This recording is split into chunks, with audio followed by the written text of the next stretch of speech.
Welcome back to the Underdog podcast. Today we have it behind the business. It's been a little while since we've had one. We've had what, probably 2 or 3 interview ones behind the Underdogs. Yeah, I think 3 interviews since the last time we've done a behind the business. Yep. So we got some updates for you guys today. A little bit on the production side. We have a new chain that we're launching into in a few weeks now, supposedly. Spread out over the next couple of months with the reset schedule. We know how that goes. We were supposed to, what was probably a month delay with the Hanford situation. Yeah. So we got some chain updates, production updates, and honestly, on the creativity side of things, we've been thinking a lot over the past few weeks about the market overall and really where it's going and where the opportunities lie and how we can really alter our product, not necessarily because of our faults of the formula, but more so of like, how can we improve this thing? How can we continually make this better based on the information that we have today? And I think that's a lot of the conversation that we've had, amongst ourselves and also with other people who are in the space who not necessarily foresee where it's going, but understand consumer trends and ultimately, how we can improve our product to be a trailblazer and be the only in a certain category. But we'll start with some updates. So obviously we had our production run. We got the 3 flavors out now. The Patriot Pop is a hit, I would say, at this point in time. We have enough data from online sales and even just from people. I think Foley's is a great example too. And the boys, the teammates are and teammates too. high on it. Yeah. So that's good. Gotten some great feedback on the Patriot Pop. And it's nice having the 3rd SKU because I feel like having 2, you're sort of limited. That was one thing that we realized, especially when we had 1. We were like, oh my god, like there's just, they either like it or they don't. There's not really any other. Do you like the product or no? Yeah, exactly. But anything on the production side that you wanted to talk about in terms of the new flavor and kind of where we're at with that? I think we always have our trial and tribulations with production. This arguably went from a production side of things as smooth as it could have, and I know in the last one we dived more into that about just how much preparation and planning went into this one and how large of a run it was for us. So I think all things considered, it went pretty well. We had the slight chalkiness at the end of the Rocket Pop, but we know what it is. We know how we can fix it, and we seem to be the only ones that really notice it so far. Yeah. No one else has really said anything, so it's not an issue, I don't think. Yeah. But it was something at first we were like, oh my god, like what's wrong with this? Like, why is it doing that? And then it turns out it really wasn't as bad as it may have seemed. But all things considered, I'm pumped to have the 3rd flavor out. Like you said, it opens up a lot of opportunities just with gyms and in the retail side of things, having that 3rd SKU. It also just brings more awareness to the brand as a whole. Like, instead of just having the 2 facings, okay, now we have a 3rd one. Like, there's just another opportunity for someone to see those cans, see our cans, see the brand, question, okay, what is this stuff?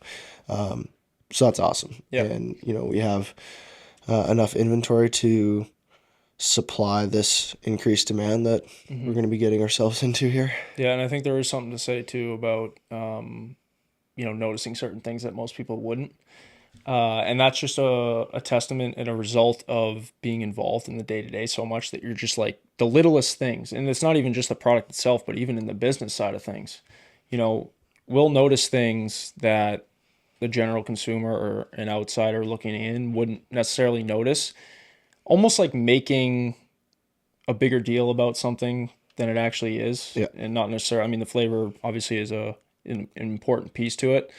The flavor's been great. Like, the flavor profile is awesome. Oh my god, on the Patriot Pop. And it's improved so much. And it's not that it wasn't good before with like blue raz and strawberry lemonade, but I think every single run we've made improvements on the flavor.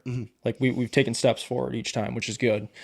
But anyways, the 3 facings now, obviously, in the chains, and that's going to be huge. So we're launching into, I announced it a couple weeks ago, but we're launching into Hafner's, which is like a Northeast gas station convenience type chain, which is exciting. Obviously, we want to keep building out of the backyard with being in the Northeast, and Hafner's is Massachusetts, Maine, and then some in New Hampshire as well.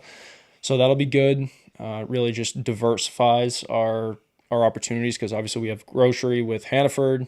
Now we have the convenience chain. I was going to say our first. It's our second technically, but our first bigger one. I mean, we're in Chop Chop Convenience, which only has 7 locations. So that's exciting. And now it's a matter of really standing out. Not that we didn't have to stand out before in Hannaford, but it's a little different kind of approach because with Hannaford, we could go and do demos, engage with the consumers. And we'll be doing that at Hafner's as well, but it's a different demographic. People are more in a rush, right? They're not walking around the store getting all their groceries. Like they're going in to grab one thing or two things or whatever it is, a scratch ticket. Yeah. So a little bit different of an approach that we're going to have to take. And one is awareness of the product and visibility, which we're kind of already at a disadvantage because in a lot of the planograms are basically the sets that the category manager, the person who oversees new products entering their stores, they lay out what the coolers look like and where the brands are located. And we're kind of like in the bottom shelf, Yeah. Below the knee. below the knee, which obviously you want to be in a spot generally in the middle of the cooler, which you can imagine Red Bull, Monster, all the big names take up 3 or 4 of, I mean, there was even more than that. I think it was probably like half a Oh, cooler. Red Bull had like 9 rows Yeah, in the one 9 rows. cooler. Yeah. So that'll be the most difficult part, which obviously it's a part of being in the startup phase. Like you have to prove yourself. You have to show that you can move product. You have to show that it's a product that is viable in the market, that people are going to like and are going to keep coming back with a high retention rate and buying the product on a regular basis. Like that's what we need to do. And yeah, one is the demos. The demos have been great for Hannaford, but like we're going to have to kind of figure out what to do on the convenience side of things because it's totally different. And the fees too, like it makes it difficult. Yeah. We would love to have, whatever it is, shippers in there, like cardboard displays or posters or, okay, we're running a promo, which is great. But there's things that we would like to do in addition to that we simply can't because of the cost of some of these fees. And we have to kind of pick your poison on where do we want to allocate our resources, where do we want to allocate our budget to marketing this. So it makes it difficult.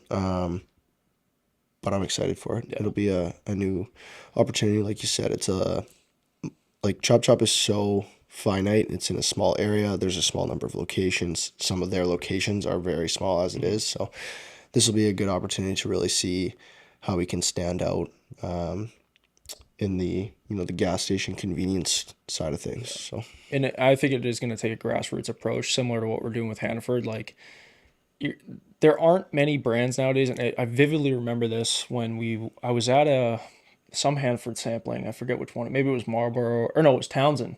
And they're like, yeah, we haven't had a vendor like a brand come in and since before COVID to do a sampling, and that is the way that we can educate people that are ultimately hopefully going to be buying, prospective buyers of the product. You get to share the story. You get to get them to understand more about it because in today's day and age, and we just had this conversation with Dallas, I believe it was. He's big on the retail side of things, and he's like, all these brands now are focusing on. And it was Mike Hagan too, who was at Coca-Cola for a long time. He was like, all these brands are focusing on online, the digital space, which obviously is important, but they're forgetting about the original way of doing things, which is retail, brick and mortar. Like, um, you know, I always think about Andy Frisella, how he I really was just started, thinking of them too. how he started his supplement company, and he was going door to door, like going down to local businesses and like, hey, this is new product I got, like for the fire stations, like police officers, like all that kind of stuff. So I think that's a big piece to it is like getting out of our comfort zone and talking to people and engaging and sharing the story, which is something that I've always struggled with for a long time until we had the business, you know what I mean? And you're forced to really do that or else you're going to fall by the wayside because it's pay to play.